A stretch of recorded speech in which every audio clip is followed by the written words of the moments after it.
Hello everyone, my name is Venkatesh. I am a senior data analyst. आज हम लोग बात करने वाले हैं एक इम्पॉर्टेंट फंक्शन के बारे में, that is import range in Google Sheets. Let's begin.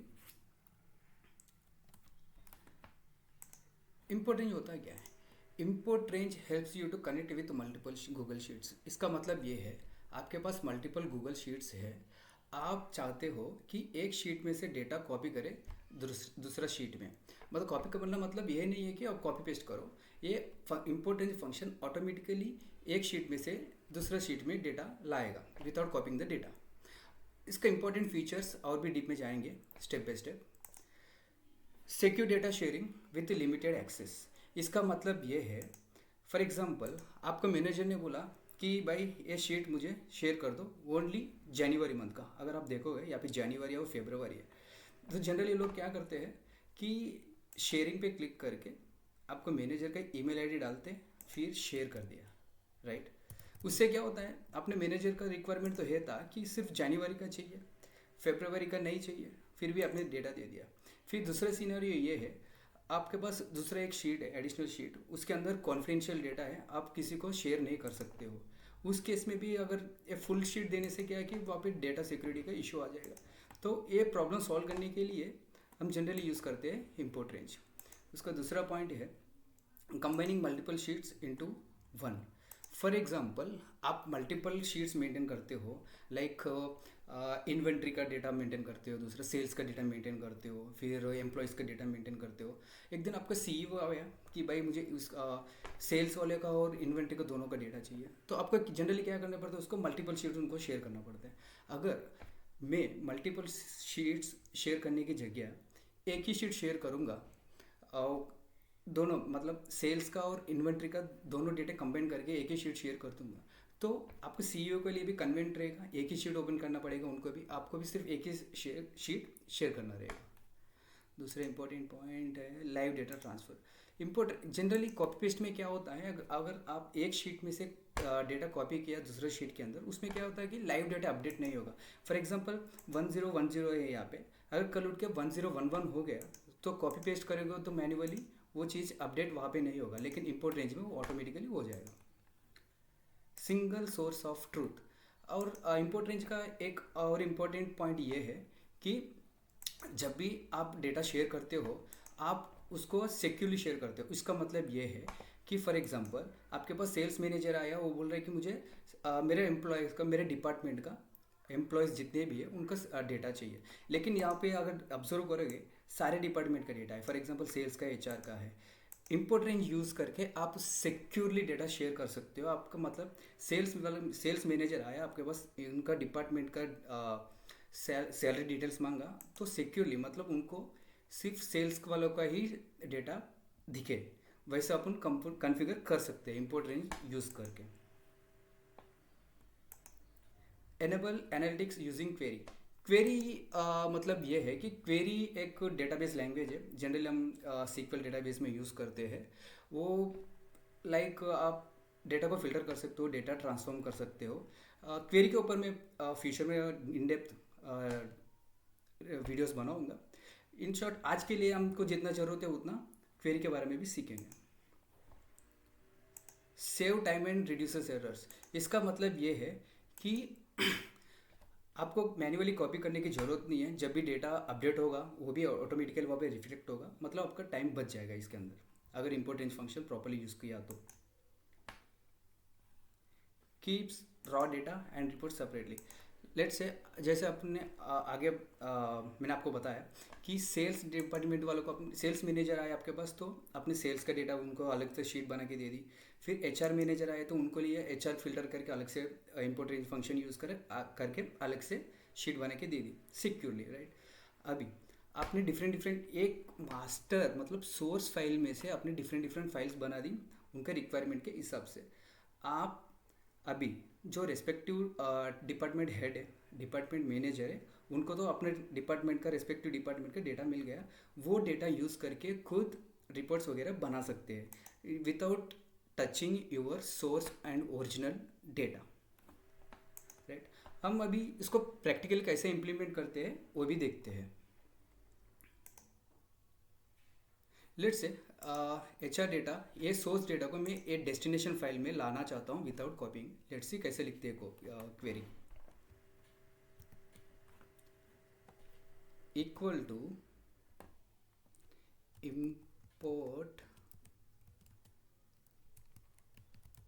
import range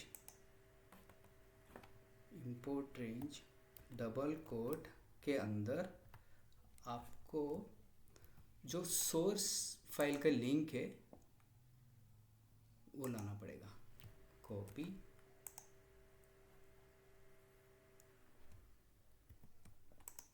paste. आगे क्या करना पड़ेगा, कॉमा शीट रेंज एक बार देख लेते हैं। ये है ए से लेके ई तक है। ओके, शीट रेंज ये 1 से लेके ई तक है। ई लेट से 20 रख देते, ई 20 तक अपन रेंज ले लिया। Close the bracket, enter. ये अलो एक्सेस कर दो, आपका डेटा आ गया है, राइट। अभी यहाँ पे एक क्वेश्चन ये है कि हम देखेंगे तो यहाँ पे डेटा तो आया है, कौन सा शीट का है अपने को पता नहीं चला, राइट।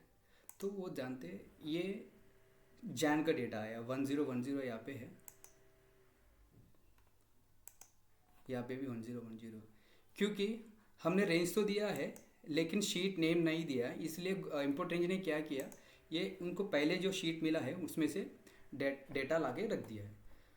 उसके अंदर अगर लेट से मुझे अभी फरवरी का डेटा लाना है तो सिंपली क्या करो, उधर ये सिंटेक्स में जाओ, इधर लिखो शीट नेम फेब और एक्सक्लेमेटरी डाल दो, आपको अभी सिर्फ फेब का डेटा दिखेगा। सी, फेब का डेटा आ गया है। अभी ये तो ठीक है। और दूसरा एक चीज़ है कि हमने बोला है कि लाइव डेटा अपडेट हो जाएगा, मतलब ऑटोमेटिकली लाइव सोर्स में से डेटा चेंज करने से ऑटोमेटिकली इसमें भी आना चाहिए, वो भी देखते हैं कैसा होता है। ठीक है, फेब में अभी ये 1020 है, मैं ऐड करता हूँ 1021 XYZ एम्प्लॉय XYZ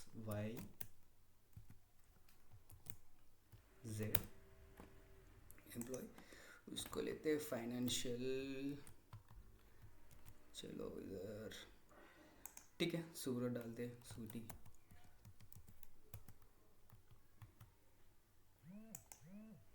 उसका सैलरी डालते हैं 1 लाख फॉर एग्जाम्पल। ठीक है, ये ऑटोमेटिकली आना चाहिए वहाँ पे, राइट। अभी सी आ गया, ये है इंपोर्ट रेंज का इम्पोर्टेंस। ठीक है, ये तो आ गया है, लेकिन अगर यहाँ पे देखोगे ये जो लिंदी कोड है हम इसको सिंप्लीफाई कर सकते हैं और भी डायनामिक कर सकते हैं। वो कैसे करते हैं वो भी देखते हैं। लेट्स से ये शीट का यूआरएल जो है मैं इसको कॉपी करता हूँ, नहीं इसको copy, let's copy again, copy नहीं हुआ प्रॉपर्ली, इसको कॉपी करता हूँ, कॉपी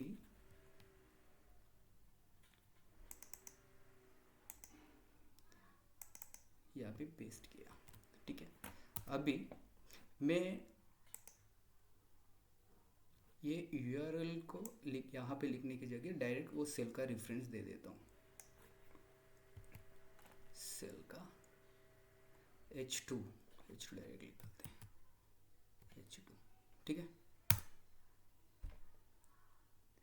राइट।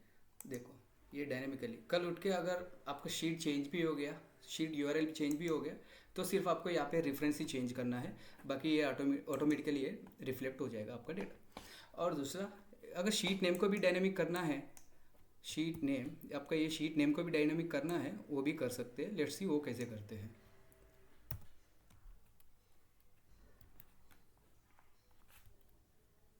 ओके, इसके लिए हम ड्रॉप डाउन बना देते हैं शीट नेम्स का।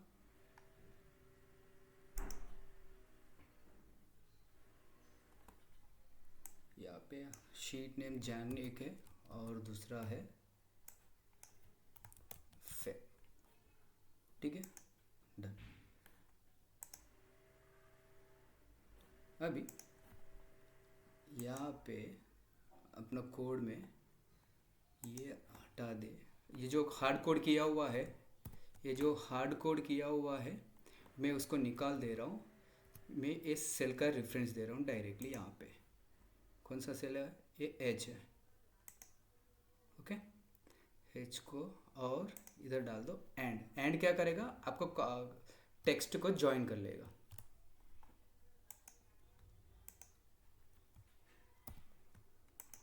Done, enter. ठीक है, अभी लेट्स से मैं अभी जनवरी सेलेक्ट किया तो यहाँ पे जनवरी का डेटा आ गया। अगर मैं फेब सेलेक्ट करता हूँ तो ये फेब का रिफ्लेक्ट हो जाएगा यहाँ पे। ठीक है, ये हो गया डायनामिक रेफरेंसिंग। अगर लेट्स से अभी मेरा मैनेजर का रिक्वायरमेंट है भाई जैन और फेब का कंबाइन करके दो, मतलब जैन और फेब का एक नीचे ज्वाइन करके दो। तो वो चीज़ कैसे करते हैं, इंपोर्ट रेंज यूज़ करके वो भी देखते हैं। तो उस केस के अंदर पहले जो अभी कोड आपने लिखा ये कॉपी कर लिया,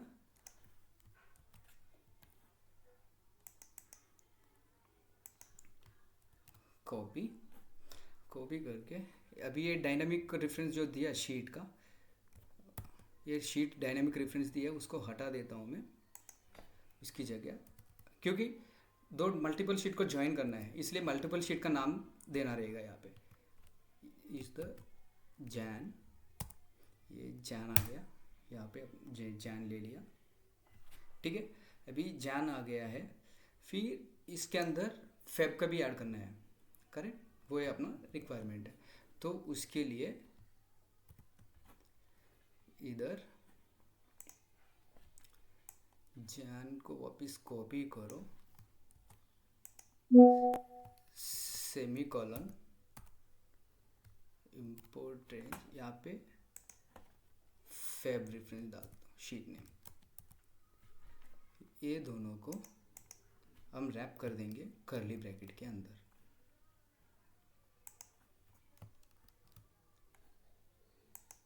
एंटर, देखते रिजल्ट क्या आया है। देखिए ये यहाँ पे जैन का आ गया है और यहाँ पे फेब का आ गया है, क्योंकि हमने ये दोनों शीट को ज्वाइन कर दिया है। अगर आप एक ऑब्जर्व किया हो तो आपको पता चलेगा यहाँ पे ये ब्लैंक डेटा आया है। ब्लैंक डेटा इसीलिए आया है यहाँ पे क्योंकि आपका डेटा जो है ये रो 11 तक ही है, लेकिन जो यहाँ पे रेफरेंस जो दिया हुआ है 20 तक का इसीलिए दिया गया है कि फॉर एग्जांपल कल उठ के यहाँ पे डेटा इंक्रीज भी हो गया तो यहाँ पे इंपोर्ट रेंज ऑटोमेटिकली पिक करके लाए, इसीलिए ये डेटा मतलब रेंज ज़्यादा दिया हुआ है। जो एग्जिस्टिंग डेटा रो नंबर 11 है उससे भी ज़्यादा हमने रेफरेंस दे दिया है। अगर इसको टैकल करने के लिए हम क्या करते हैं, एक क्वेरी फंक्शन लिखते हैं। जैसे मैंने आपको बताया क्वेरी जो है सीक्वल लैंग्वेज है, उसके लिए मैं डेप्थ वीडियोस बनाऊंगा इन फ्यूचर, विल सी। अभी क्वेरी फंक्शन लिख के मैं उसको कैसे हैंडल करता हूँ देखते हैं।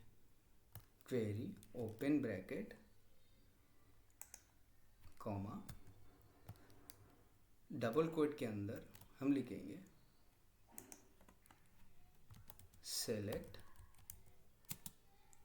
Star where column 1। कॉलम 1 मतलब ये पहले वाला कॉलम यहाँ पे रिफर कर रहे हैं।